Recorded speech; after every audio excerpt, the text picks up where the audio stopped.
प्रिय भागवत प्रेमी भक्तजनों, मैं डॉक्टर शांति स्वरूप पांडे महाराज दयाशंकर आपके समक्ष आज हमारा कन्हैया जी के लिए एक चीर हरण का पद लेकर के आपके समक्ष उपस्थित हुआ हूँ।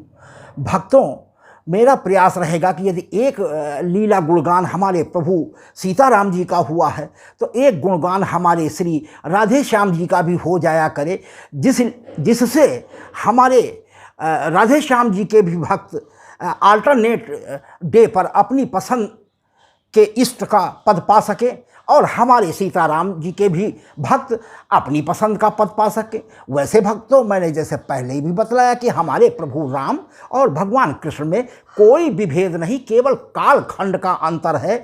श्री विष्णु के दोनों जी ही स्वरूप हैं। एक का जन्म त्रेता युग में हुआ, एक का द्वापर में। मात्र इतना फर्क है। थोड़ा सा और फर्क ये जरा सा रंच मात्र का जो शेष है वो ये है कि भगवान हमारे प्रभु श्री राम जी मर्यादा के अवतार थे, इसलिए लालित्यपूर्ण लीलाएं वो नहीं कर सके त्रेता में। 14 ही कलाओं से युक्त होकर के वो आए थे, जबकि उन सभी दो इच्छाओं को 16 कलाओं में जो बसती हैं, माधुर्य और वात्सल्य, ये दोनों और कलाएं लेकर के द्वापर में श्री कृष्ण जी के रूप में अवतरित हुए और सभी मातृशक्ति स्त्री शक्ति की जो इच्छाएं त्रेता में वो नहीं पूरी कर पाए, किसी ने उन्हें पुत्र रूप में कल्पना की थी पाने की, किसी ने पति रूप में, किसी ने भाई के रूप में, किसी ने पिता के रूप में कल्पना की थी, तो सभी को आश्वासन दिया था कि चाहे वो ऋषि हो, चाहे वो मुनि हो, चाहे वो हमारी जनकपुर की नारी शक्ति हो, चाहे वो हमारे श्री अवध की नारी शक्ति हो, सभी को आश्वासन दिया था कि आप गोपी के रूप में द्वापर में चल करके अवतरित हों और मैं द्वापर में आकर के आपकी सभी इच्छाओं को पूर्ण करूँगा। तो भक्तों, हमारे कन्हैया जी की एक एक लीला कुछ न कुछ शिक्षा देती नजर आती है। जैसे चीर हरण प्रकरण सनातन काल में समूह में हमारी नदियों के किनारे बसे हुए गांवों की स्त्रियां और बेटियां, बहुएं सब नदी स्नान कर लेती थी, या घर के कुएं से भरना, अगर मान लीजिए पुरुष वर्ग नहीं है, जल के अभाव में स्वच्छंद रूप में नदी का सहारा लिया करती थी। और नहाते समय भक्तों अक्सर थोड़ा सा वस्त्र पहन लेती थी, या कभी कभी देखा कि सुनसान है तट तो वस्त्र विहीन होकर के ही नहा लेती थी, तत्काल आकर के किनारे ही सूखे पर वस्त्र रखी रहती थी, बदल लेती थी एक दूसरी सहेलियों का आड़ करके। तो आज हमारे भगवान इस चीर हरण में कुछ हमारी इन गोपियों को सीख भी दे रहे हैं कि गोपियों, अभी तुम्हारे मन में थोड़ा सा विभेद बाकी बचा हुआ है। वह जो संकोच का झीना पर्दा है वह भी जैसे ही हट जाएगा, जीवात्मा का परमात्मा से मिलन होने से कोई रोक नहीं सकता था। आपका यही संकोच केवल मिलने में बाधा पैदा कर रहा है। तो भक्तों, चीर हरण करके और गोपियों को जल से बाहर निर्वस्त्र आकर के अपने अपने वस्त्र ले लेने की जो मनसा हमारे भगवान श्री कृष्ण की मात्र 9 वर्ष की अवस्था में थी, जो एक बालक की अवस्था होती है, तो केवल एक ज्ञान देना था। दूसरा, इसमें हमारे कृष्ण जी का भाव ये छिपा हुआ था कि जल के देवता वरुण हैं और वरुण जो है पुरुष है, और अगर तुम निर्वस्त्र होकर के नहाती हो तो अदृश्य रूप में आप पुरुष का स्पर्श करती रहोगी। तो एक यह भी था कि जब तुम पुरुष का स्पर्श कर सकती हो तो क्या इस अपने बाल कन्हैया के पास आकर के अपने वस्त्र नहीं ले सकती हो? भक्तों, बहुत ज्ञान की चीज़ है। आइए हम पद की ओर चलते हैं, क्योंकि व्याख्या करने में पद लंबा हो जाता है और आजकल की भाग दौड़ भरी जिंदगी में हमारे भक्त के पास इतना समय नहीं मिल पाता है कि वो पूरा पद सुन सके। इसलिए विस्तार में न जा करके हमने चीर हरण के जो भी हमारे कान्हा ने ये लीला 9 वर्ष की अवस्था में की, इसका उद्देश्य गोपियों के शंका का निवारण करना था कि मेरे और तुम में क्या भेद है। ईश्वर अंश, जीव अविनाशी। जब तुम मेरे ही अंश हो तो मेरे और तुम में भेद क्या है? तो फिर ये झीना सा पर्दा क्यों है? और यदि पर्दा भी आप करना चाहती हो तो जब वहां जल में निर्वस्त्र जा करके नहाते समय आपने वरुण देवता के सामने पर्दा नहीं किया, तो मैं तो, अगर समझो तो मैं तुम्हारा बालक हूं, क्या पर्दा। भक्तों, बहुत ज्ञान भरा पद है, आइए हर लाइन पर गौर कीजिएगा, सुनते हैं। हमारे वस्त्र देहु गिरधारी, हमारे वस्त्र देहु गिरधारी। सभी गोपियां जमुना जी में स्नान कर रही हैं और अपने वस्त्र बाहर ही उन्होंने छोड़ दिए थे, और कन्हैया जी धीरे से आकर के जब वो नहाने और क्रीड़ा करने में आपस में मग्न थी, उनके वस्त्र उठा करके बगल में ही एक कदम के पेड़ पर जाकर के सारे वस्त्रों को लेकर के बैठ गए। अब ये नहा करके निर्वस्त्र हैं तो कैसे निकले, और वस्त्र लेकर के कोई चला गया। बहुत गौर किया और ध्यान लगाया तो सबने ये एहसास किया कि जरूर यहां कहीं न कहीं वो छलिया कन्हैया, वो नंद का छोरा है जरूर, ये उसी की कारस्तानी हो सकती है। बड़े गौर से देखा तो वो कदम की पेड़ पर बैठा हुआ नजर आया, वहां से इशारा कर रहा कि आओ अपने अपने वस्त्र ले लो। तो आइए देखिए, बहुत सुंदर से भाव हैं भक्तों, कि गोपियां मांग रही हैं कन्हैया से अपने वस्त्र, कि हमारे वस्त्र देहु गिरधारी, हमारे वस्त्र देहु गिरधारी। खड़ी है हम यमुना में उघारी, हमारे वस्त्र देहु गिरधारी। खड़ी हैं हम जमुना में उघारी, हमारे वस्त्र देहु गिरधारी। हम सब आई थी यमुना नहाने, हम सब आई थी यमुना नहाने, तुम भी आ गए करके बहाने, तुम भी आ गए करके बहाने। कैसे कैसे निकलूं जमुना जल से, हम सब खड़ी उघारी, हमारे वस्त्र देहु गिरधारी, हमारे वस्त्र देहु गिरधारी। रोज ही हम सब आती नहाने, रोज ही हम सब आती नहाने। कैसे जानू जाते हो दीवाने, कैसे जान जाते हो दीवाने। तुमको हम सब देख न पाई, तुमको हम सब देख न पाई।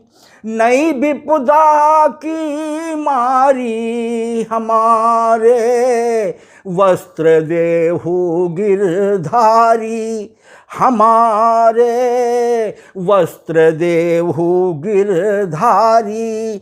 खड़ी हैं हम जमुना में उघारी, सूखे वस्त्र बाहर रख आई, सूखे वस्त्र बाहर रख आई। तुमने आ मेरे वस्त्र चुराई, तुमने आ मेरे वस्त्र चुराई।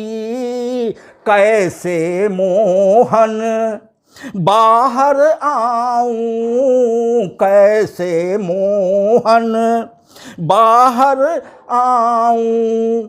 हम सब ठहरी नारी, हमारे वस्त्र देहु गिरधारी, हमारे वस्त्र देहु गिरधारी।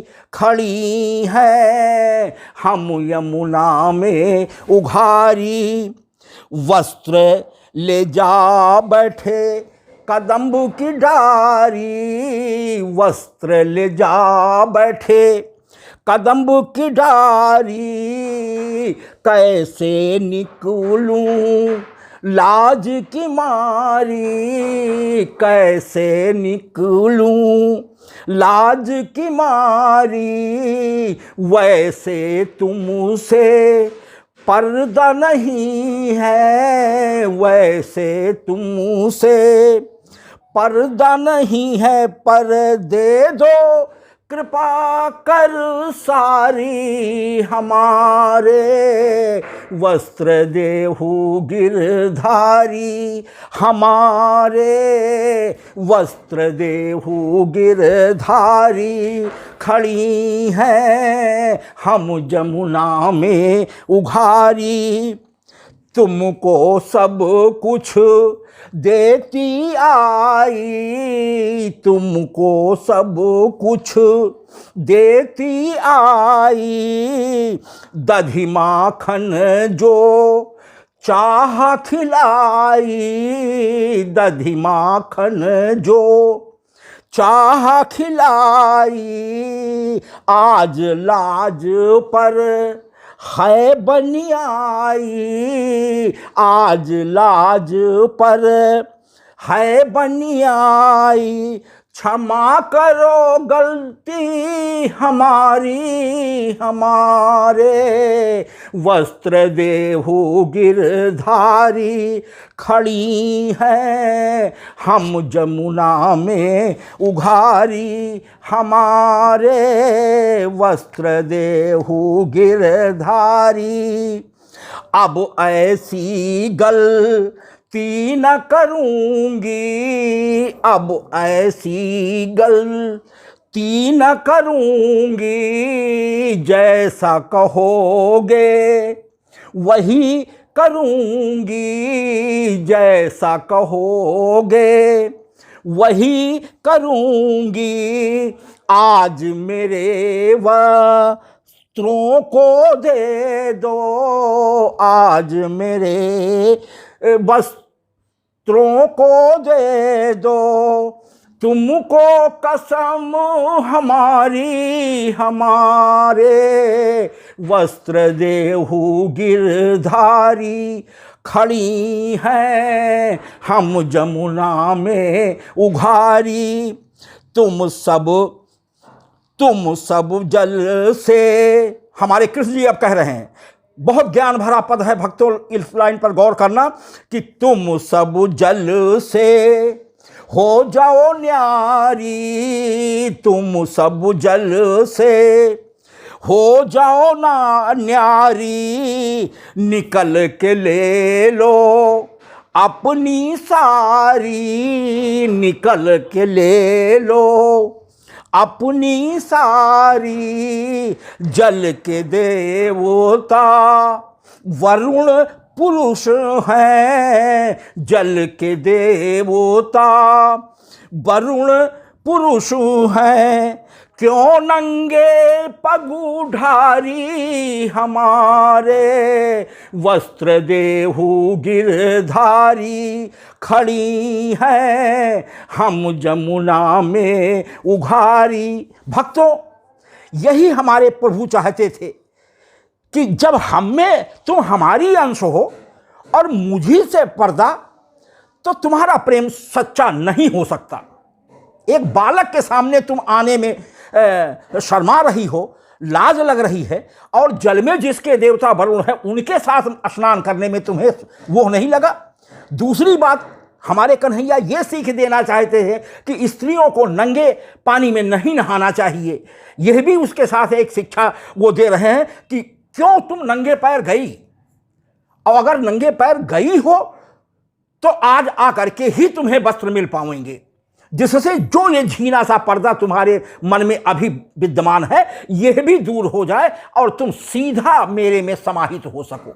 तुम्हें यह भटकना नहीं पड़ेगा कि कहां हम जाएं, मैं स्वयं तुम्हारे में समाहित हो जाऊंगा।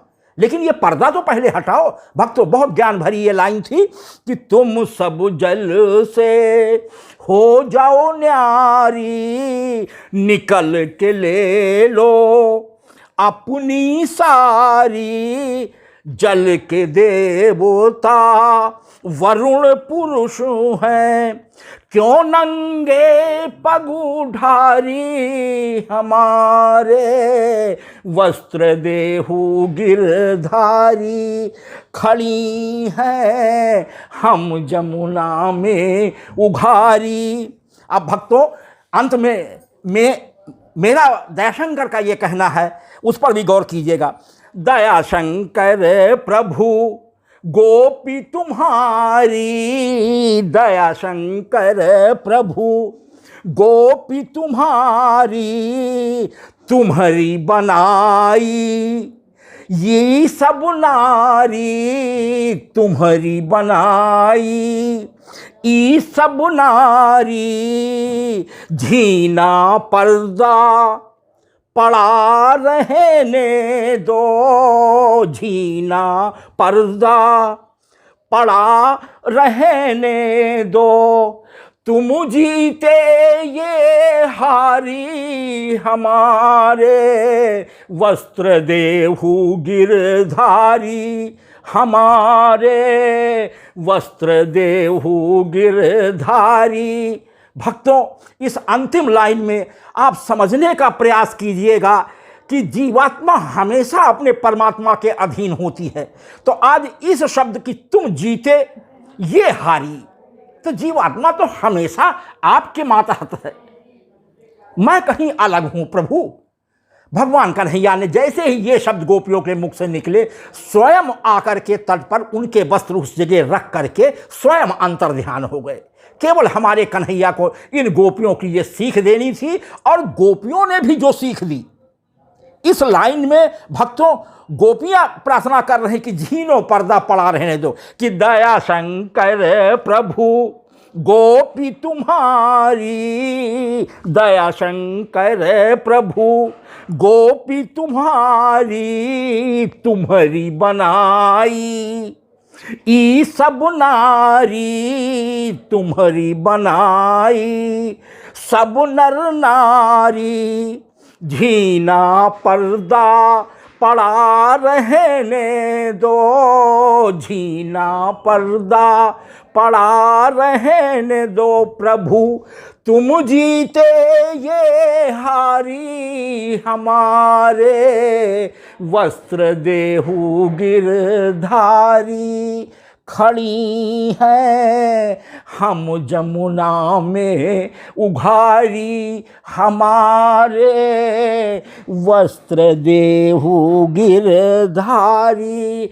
खड़ी हैं हम जमुना में उघारी, हमारे वस्त्र देहु गिरधारी। धन्यवाद भक्तों। भक्तों, एक बहुत सा छोटा ज्ञान मर्म भी इसमें छिपा हुआ है कि हमारे प्रभु जिन्होंने हमें जन्म दिया, उन्हीं के बनाए हुए सारे अंग तो अपने प्रभु के समक्ष तो हमेशा यह जीवात्मा नर और नारी हमेशा बालक रूप में निर्वस्त्र ही रहता है। कपड़े पहनाना तो हमारे प्रभु का काम है। बहुत बहुत धन्यवाद भक्तों। जो आप अगर इस पद को भी पसंद करते हैं तो मुझे बहुत संतोष होगा, परम संतोष मिलेगा भक्तों। बहुत ज्ञान भरा पद है। अगर कुछ राग न बन पाया हो तो हमें क्षमा करेंगे। अवस्था अब नहीं है कि मैं गा सकूं, लेकिन कुछ भगवान की लीलाओं का गूढ़ आपको परोसने की लालसा मेरे मन से जा नहीं पा रही है, जिसके लिए मैं बार बार आपके समक्ष आता हूं और आपके स्नेह पा करके मैं अपना सारा दुख भूल जाता हूं। भक्तों, यदि ये भी आपको पसंद आता है तो आप शेयर भी करें, लाइक का बटन जरूर दबावें और सब्सक्राइब करने में भक्तों संकोच न करें। वो हमारा आत्मबल है। हमारे लिए आपका सब्सक्राइब सबसे बहुमूल्य उपहार होगा, जिससे मैं नए साहस और उत्साह के साथ आपके समक्ष अपने नए पदों के साथ फिर प्रस्तुत होने का साहस कर सकूं। धन्यवाद।